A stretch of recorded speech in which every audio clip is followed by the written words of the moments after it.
Pemirsa, seratusan orang warga negara Taiwan ditangkap di sebuah villa di Kecamatan Marga Tabanan telah dideportasi. Dari ratusan orang tersebut, 13 diantaranya dideportasi lewat Jakarta.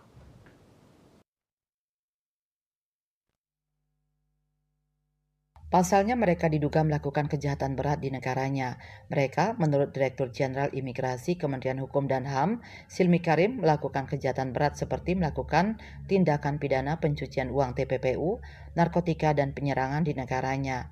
Dijelaskan Silmi dalam keterangan tertulisnya, mereka dideportasi dan dimasukkan ke dalam daftar cekal karena merupakan pelaku kejahatan berat di tempat asalnya.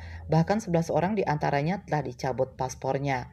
Adapun tindak pidana yang dilakukan oleh 13 orang tersebut antara lain penipuan, pencucian uang, narkotika, serta melakukan penyerangan di Taiwan.